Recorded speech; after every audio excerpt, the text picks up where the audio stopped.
உலகமெங்குமுள்ள hope channel நேயர்களுக்கு இயேசு கிறிஸ்துவின் நாமத்தினாலே வாழ்த்துதலை தெரிவித்துக் கொள்கிறேன். அன்றாட வாழ்க்கையும் ஆதி புஸ்தகமும் என்கின்ற தலைப்பின் கீழாக அநேக காரியங்களை குறித்து நாம் படித்து கொண்டு வருகிறோம். இந்த நிகழ்ச்சியின் சார்பாக மீண்டும் உங்களை சந்திப்பதிலே மிகுந்த மகிழ்ச்சி அடைகிறோம். தொடர்ந்து திருத்துவத்தை குறித்து நாம் படித்து கொண்டிருக்கிறோம். இந்த நாளிலும் கூட நம்முடைய நிகழ்ச்சியை சிறப்பித்து தருவதற்காக போதகர் இமானுவேல் மற்றும் போதகர் ஜான் அவர்கள் நம்மோடு இருப்பதில் மிகுந்த மகிழ்ச்சி. அவர்களை நிகழ்ச்சியின் வாயிலாக வரவேற்றுக் கொள்கிறேன்.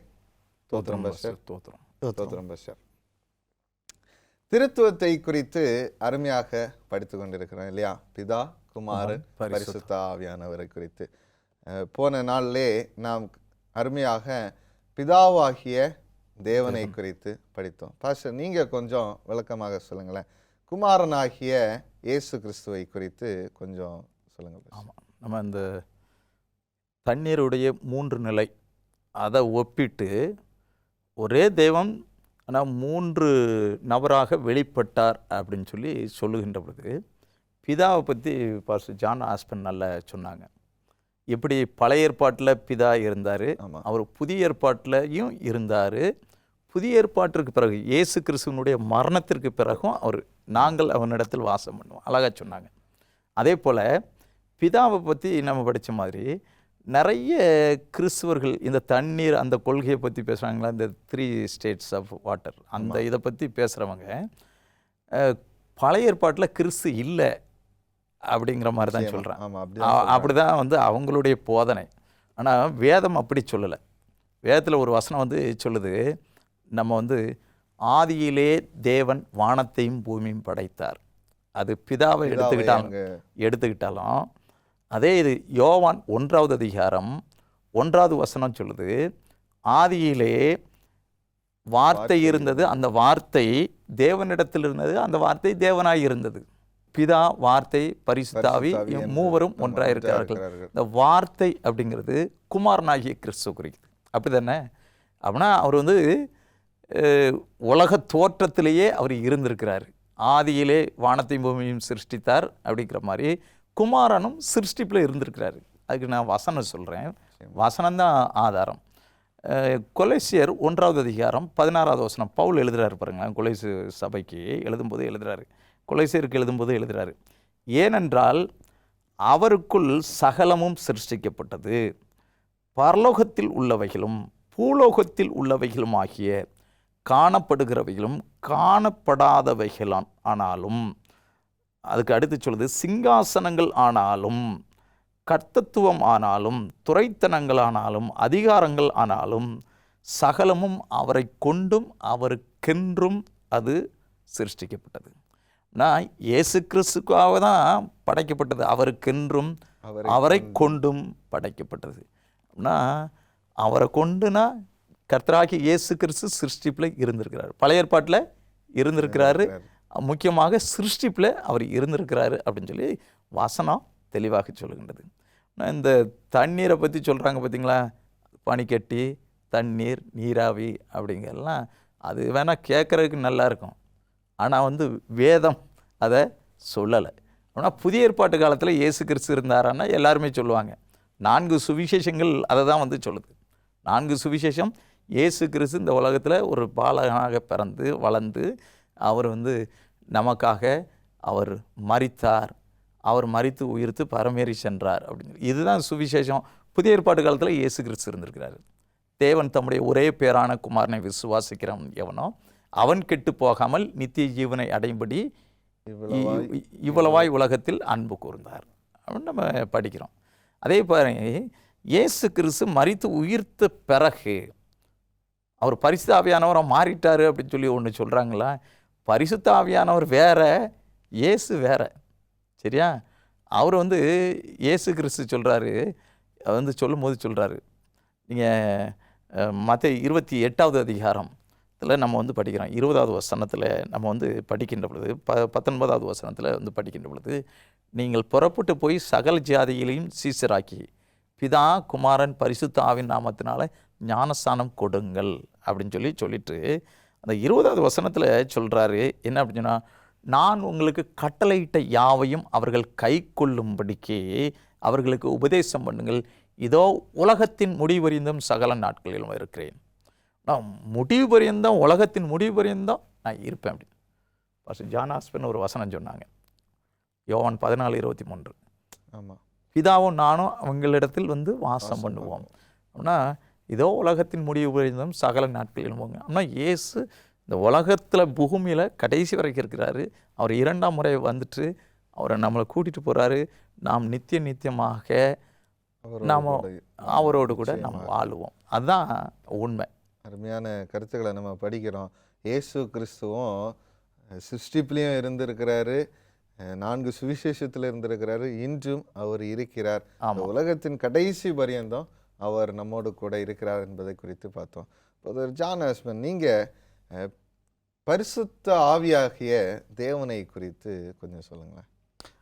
பரிசுத்த ஆவியாகிய தேவனை குறித்து நாம் பார்க்கும் பொழுது நான் முன்னமே படித்த கருத்துக்கள் தான், சரிங்களா? இப்போது பழைய ஏற்பாட்டு காலத்தில் அவர் கிடையாது, இயேசு கிறிஸ்துடைய காலத்தில் அவர் கிடையாது, அதுக்கப்புறம் தான் பரிசுத்த ஆவியானவர் ஒருவர் வந்தார் அப்படின்னு சொல்லி அங்கே சொல்கிறாங்க. ஆனால் வேதம் நமக்கு அப்படி போதிக்கவில்லை. இப்போது பழைய ஏற்பாட்டு காலத்தில் அவர் இருந்தாரா அப்படின்னா கண்டிப்பாகவே இருந்தார். வேதவசனம் நமக்கு அதுதான் சொல்லுது. சாமுவேல் தாவீதை அபிஷேகம் பண்ண போகும்பொழுது அங்கே ஆவியானவர் இருந்ததாக சொல்லுது. வேதவசனம் அதுதான் சொல்லுகிறது. நாம் பார்க்கும் பொழுது 1 சாமுவேல் 16ஆம் அதிகாரம் 13வது வசனத்தில் நான் வாசிக்கிறேன். அப்பொழுது சாமுவேல் தைல கொம்பை எடுத்து அவனை அவன் சகோதரர் நடுவிலே அபிஷேகம் பண்ணினான். அந்நாள் முதற்கொண்டு கர்த்தருடைய ஆவியானவர் தாவீதின் மேல் இறங்கி இருந்தார். சாமுவேல் எழுந்து ராமாவுக்கு போய்விட்டான். அப்போது இங்கே பார்க்கும் பொழுது தாவீதை அபிஷேகம் பண்ணும் பொழுது தேவனுடைய ஆவியானவர், கர்த்தருடைய ஆவியானவர் தாவீதின் மேலே இருந்தார், அவனோடு கூட இருக்கிறாரு அப்படின்னு சொல்லி அங்கே பார்த்தோம். அப்போது தேவனுடைய ஆவியானவர் பழைய ஏற்பாட்டு காலத்தில் இருந்தாரா அப்படின்னா கண்டிப்பாகவே இருந்தார். அருமையான கருத்துக்களை நாம் படித்து கொண்டிருக்கிறோம். ஒரு சிறிய இடைவேளைக்கு பிறகு மீண்டுமாக நாம் நிகழ்ச்சிகளாக வருவோம். பிரியமானவர்களே, ஒரு சிறிய இடைவேளைக்கு பிறகு மீண்டும் நிகழ்ச்சி தொடரும். பிரியமானவர்களே, இடைவேளைக்கு பிறகு மீண்டும் சந்திப்பதில் மிகுந்த மகிழ்ச்சி. வாருங்கள், நிகழ்ச்சிக்குள்ளாக கடந்து செல்வோம். போதகர் ஜான், அநேக சுவாரஸ்யமான கருத்துக்களை நம்ம படிச்சுட்டு இருக்கோம். புதிதாக வேதத்திலிருந்து நிறைய காரியங்களை குறித்து நான் படிக்கிறேன் இல்லையா? பரிசுத்த ஆவியானவரை குறித்து நான் பேசிகிட்டு இருந்தோம். அதாவது தாவீதை அபிஷேகம் பண்ணும்போது அங்கே பரிசுத்த ஆவியானவர் இருக்கிறத வேதத்தில் பார்த்தோம். தொடர்ந்து வேறு ஏதாவது காரியங்கள் இருக்கா பரிசுத்த ஆவியானவரை குறித்து? ஆமாம், இதே பழைய ஏற்பாட்டை குறித்து பார்க்கும் பொழுது ஆதி ஆகமத்திலே அங்கே ஆவியானவரை குறிப்பிடுகிறத நாம் அங்கே பார்க்க முடிகிறது, சரிங்களா? ஆதி ஆகமம் 1ஆம் அதிகாரம் 2வது வசனத்தில் வாசிக்கும் பொழுது ஜலத்தின் மேல் ஆவியானவர் செய்வாடி கொண்டிருந்தார் அப்படிங்கிறத நாம் பார்க்குறப்போ சிருஷ்டிப்பின் பொழுதிலும் ஆவியானவர் அங்கே இருக்கிறத நமக்கு வேதம் பழைய ஏற்பாட்டில் தெளிவாக நமக்கு குறிப்பிடுகிறது. 2 காரியங்களை நல்லாக நாம் புரிந்து கொண்டோம். அப்போ ஆவியானவர் பழைய ஏற்பாட்டில் இருந்தாரா அல்லது பிதா மட்டும்தான் இருந்தாராங்கிற கேள்விக்கு ஆவியானவர் இருக்கிறார். தாவீதுடைய அந்த காரியத்தை குறித்து நம்ம தெளிவுபடுத்தும் போது பிதா, குமாரன், பரிசுத்த ஆவியானவர் 3 பேருமே பழைய ஏற்பாட்டில் இருக்கிறத நம்ம பார்க்கிறோம். அடுத்து நாம் பார்த்தோம் அப்படின்னு சொன்னால் புதிய ஏற்பாட்டுக்கு வரும்பொழுது இயேசு கிறிஸ்து இருந்த பொழுது அங்கே இல்லை அப்படிங்கிற ஒரு கருத்து சில பேர் நம்புகிறாங்க. ஆனால் அப்படிப்பட்ட கருத்து உண்மையா அப்படின்னா வேதமே நமக்கு அதுக்கு பதில் சொல்லுகிறது என்ன அப்படின்னா, புதிய ஏற்பாட்டில் மத்தேயு 3ஆம் அதிகாரம் 16வது வசனம் நமக்கு சொல்லுகிறது, இயேசு ஞானஸ்நானம் பெற்று ஜலத்திலிருந்து கரையேறின உடனே இதோ வானம் அவருக்கு திறக்கப்பட்டது, தேவ ஆவி புறாவை போல இறங்கி தம்மேல் வருகிறதை கண்டார். அப்போது இங்கே இயேசு கிறிஸ்துடைய ஞானஸ்நானத்தை குறித்து நாம் படிக்கும் பொழுது அங்கே ஞானஸ்நானம் யோவான் ஸ்நானங்களால் கொடுக்கப்பட்டது. அவர் அந்த தண்ணியிலிருந்து, அந்த ஆற்றிலிருந்து, யோர்தான் நதியிலேருந்து அவர் ஏறி கரை வரும் பொழுது தேவ ஆவியானவர் புறாவை போல அங்கே இறங்கி வருகிறத அங்கே வேதம் நமக்கு குறிப்பிடுகிறது. அப்போது புதிய ஏற்பாட்டு காலத்தில் இயேசு கிறிஸ்து இருந்தப்போ அங்கே ஆவியானவர் இருந்தாரா அப்படின்னா கண்டிப்பாகவே இருந்தார்.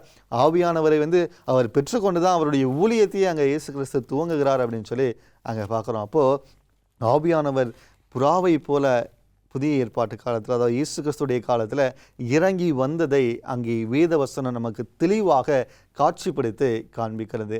அதற்கு பிற்பாடு நாம் பார்த்தோம் அப்படின்னு சொன்னால், இயேசு கிறிஸ்துடைய காலத்துக்கு அப்புறம் சரிங்களா ஆவியானவர் இருந்தாரா அப்படிங்கிற கேள்வி என்ன அப்படின்னா, வேதம் நமக்கு சொல்லுகிறது. எல்லாரும் நம்புகிறாங்க இயேசு கிறிஸ்துக்கு அப்புறம் இருந்தாங்க அப்படின்னு சொல்லி நமக்கு தெரியும். வேத ஆதாரம் என்ன அப்படின்னு சொன்னால், யோவான் 14ஆம் அதிகாரம் 16வது வசனம் நமக்கு சொல்லுகிறது, நான் பிதாவை வேண்டிக் கொள்ளுவேன், அப்பொழுது என்றென்றைக்கும் உங்களுடனே கூட இருக்கும்படிக்கு சத்திய ஆவியாகிய வேறொரு தேற்றரவாளனை அவர் உங்களுக்கு தந்தருளுவார்.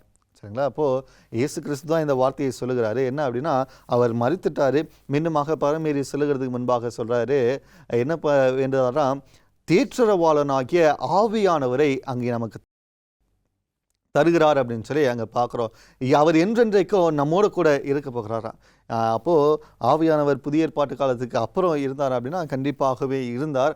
அங்கே முழுமையாக ஊற்றப்படுதலை நாம் அப்போஸ்தலர் 2ஆம் அதிகாரத்தில் நாம் வாசிக்கிறோங்க. பெந்தெகோஸ்தே நாளிலே அங்கே சீஷர்கள் ஆவியானவரை முழுமையாக பெற்றுக்கொள்கிறது. சரிங்களா? அவருடைய ஆவியானுடைய ஊழியம் புதிய ஏற்பாட்டு காலத்துக்கு அப்புறம் சீஷர்களோடும் கூட மற்ற நம்மோடு கூட எல்லாரோடும் கூட இருக்கும்படியாக முழுமையாக அங்கே இறங்கப்படுகிறதை, இந்த உலகத்துக்கு இந்த ஊழியத்திற்காக முழுமையாக தத்தம் செய்யப்படுகிறதை நாம் அங்கே பார்க்குறோம். அப்போது ஆவியானவர் 3 காலத்திலும் இருக்கிறார். சரிங்களா?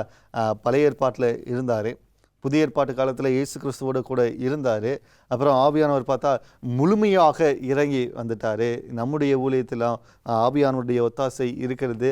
அந்த ஆதி அப்போஸ்தலருடைய ஊழியத்தில் அங்கே இருக்கிறத நாம் தெளிவாக நாம் அங்கே பார்க்க முடிகிறது. அப்போது ஆவியானவர் 3 காலங்களிலும் இங்கே வேதாகம் பிரிக்கக்கூடிய அந்த பழைய ஏற்பாட்டிலும் சரி, இயேசு கிறிஸ்துவுடைய காலத்திலும் சரி, புதிய ஏற்பாட்டுக்கு அப்புறம் சுவிசேஷத்துக்கு அப்புறமும் ஆவியானவர் அங்கே தெளிவாக இருக்கிறதை நாம் அங்கே பார்க்கிறோம். அப்போது தேவனுடைய ஆவியானவர் நிச்சயமாகவே 3 காலத்திலும் இருந்தார். அருமையாக விளக்கி கொடுத்தீங்க பரிசுத்த ஆவியானவரை குறித்து.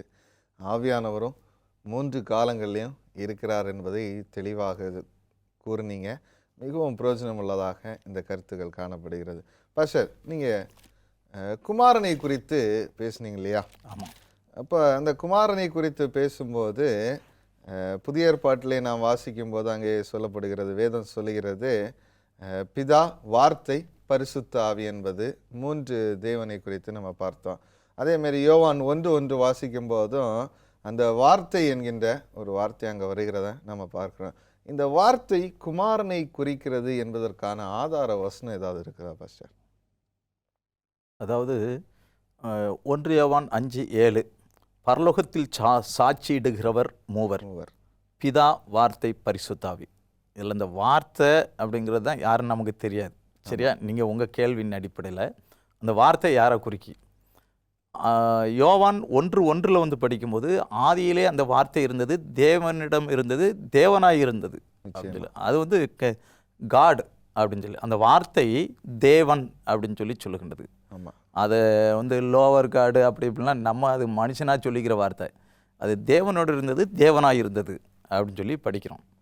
அதுக்கு அடுத்து அதே அதிகாரத்தில் 14வது வசனத்தில் படிக்கின்ற பொழுது சொல்லுகின்றது, அந்த வார்த்தை மாமிசமாகி அப்படின்னு சொல்லி அழகாக சொல்லுது. அந்த வசனத்தை நான் வாசிக்கிறேன் கேளுங்களேன். யோவான் 1வது அதிகாரம் 14வது வசனம், அந்த வார்த்தை மாம்சமாகி கிருபையினாலும் சத்தியத்தினாலும் நிறைந்தவராய் நமக்குள்ளே வாசம் பண்ணினார். கர்த்தராகி இயேசு கிறிஸ்து தான் அவர் பரலோகத்தை விட்டுட்டு நமக்குள்ளே வாசம் பண்ணவர். அதான் சுவிசேஷ புத்தகத்தில் சொல்லப்பட்டிருக்கிறது. அந்த வார்த்தை மாம்சமாகி கிருபையினாலும் அப்படின்னு சொல்லி அவர் நம்மோடு கூட வாசம் பண்ணார். அது இயேசு கிறிஸ்துவை தான் குறிக்குது அந்த வார்த்தை அப்படிங்கிறது. அதில் நீங்கள் இன்னும் பார்த்தீங்க அப்படின்னு சொன்னால் இன்னொரு இடத்துல வந்து சொல்லுகின்றது, சத்தியத்தை அறிவீர்கள், சத்தியம் உங்களை விடுதலையாக்கும் அப்படின்னு சொல்லி. அந்த அவருடைய வசனமே சத்தியம், அவருடைய வார்த்தையே சத்தியம். ஆண்டவர் சொல்கிறாரு என்ன அப்படின்னு சொன்னால், நானே சத்தியமும் ஜீவனுமாய் இருக்கிறேன் அப்படின்னு சொன்னால் லிவிங் வேர்டு. ஆண்டவர் வந்து வார்த்தையாகிய தேவன், கர்த்தராகிய இயேசு கிறிஸ்து அப்படிங்கிறத வேதம் தெளிவாக சொல்லுது. அருமையான கருத்தை நம்ம பார்த்தோம். அந்த வார்த்தை வந்து இயேசு கிறிஸ்துவை குறிக்கிறது என்பதற்கான ஆதார வசனங்களை நாம் படித்தோம். நிச்சயமாக மிகவும் பிரயோஜனம் உள்ளதாக இருந்தது. தொடர்ந்து ஒரு சிறிய இடைவேளைக்கு பிறகு நாம் நிகழ்ச்சிகளாக கடந்து வருவோம். பிரியமானவர்களே, ஒரு சிறிய இடைவேளைக்கு பிறகு மீண்டுமாக நிகழ்ச்சி தொடரும். பிரியமானவர்களே, இடைவேளைக்கு பிறகு மீண்டும் சந்திப்பதிலே மகிழ்ச்சி. வாருங்கள் நிகழ்ச்சிக்குள்ளாக கடந்து செல்வோம். பாஸ்டர் ஜான், அநேக காரியங்களை குறித்து நாம் படித்து கொண்டிருக்கிறோம். குறிப்பாக பிதாவாகிய தேவன், பரிசுத்த ஆவியானவரை குறித்து பார்த்தோம், குமாரனை குறித்து பார்த்தோம் இல்லையா? இந்த 3 நபர்களும் ஒன்றாக இருப்பதற்கான வேத வசனங்கள் ஏதாவது இருக்குதா? இங்கே கண்டிப்பாகவே நாம் பார்த்தோம் அப்படின்னு சொன்னால் 1 யோவான் 5ஆம் அதிகாரம் 7வது வசனத்தில் பரலோகத்தில் சாட்சியிடுகிறவர்கள் மூவர், பிதா, வார்த்தை, பரிசுத்த ஆவி, மூவரும் ஒன்றாக இருக்கிறார்கள் அப்படிங்கிற அந்த வசனம் சொல்லுது. அது மாத்திரம் இல்லை, இன்னும் பல இடங்களில் தேவனுடைய அந்த காரியத்தை நாம் பார்க்க முடியுது. சரிங்களா? அங்கே பார்த்தோம் அப்படின்னா ஞானஸ்தானத்தை குறித்து வேத வசனம் சொல்லும் பொழுது அங்கே மத்தேயு 28ஆம் அதிகாரம் 18, 19 வசனம் சொல்லுகிறது பாருங்களேன். அப்பொழுது இயேசு கிறிஸ்து சமீபத்தில் வந்து அவர்களை நோக்கி, வானத்திலும் பூமியிலும் சகல அதிகாரமும் எனக்கு கொடுக்கப்பட்டிருக்கிறது. ஆகையால் நீங்கள் புறப்பட்டு போய் சகல ஜாதிகளையும் சீஷராக்கி பிதா, குமாரன், பரிசுத்தாவின் நாமத்தினாலே அவர்களுக்கு ஞானஸ்நானம் கொடுத்து அப்படின்னு சொல்லி அங்கே சொல்லப்படுகிறது. அப்போது மூவரையும் ஒரே இடத்துல சொல்லப்படுகிற வசனத்தில் இது ஒன்று. ஞானஸ்தானத்தின் பொழுது அங்கே பிதாவும் இருக்கிறார், பிதாவினுடைய நாமத்திலும் பரிசுத்தாவினுடைய நாமத்திலும் குமாரனுடைய நாமத்திலும் நீங்கள் அங்கே ஞானஸ்நானம் கொடுக்க வேண்டும் என்று சொல்லி அங்கே சொல்லுகிறது. அது மாத்திரமல்ல, பொதுவாக இந்த வசனத்தை வந்து முடிவு ஜெபத்தில் அந்த ஆசீர்வாத ஜெபம் என்று அழைக்கப்படுகிற அந்த வசனத்தில் பார்க்கும் பொழுது 2 கொரிந்தியரின் புத்தகம் 13வது அதிகாரத்தில் 14வது வசனம், கர்த்தராகிய இயேசு கிறிஸ்துவனுடைய கிருபையும் தேவனுடைய அன்பும் பரிசுத்த ஆவியினுடைய ஐக்கியமும் உங்கள் அனைவரோடும் கூட இருப்பதாக, ஆமீன் அப்படிங்கிற இந்த வசனம் இங்கே பார்க்கும் பொழுது இயேசு கிறிஸ்துவையும் இந்த வசனம் சொல்லுது.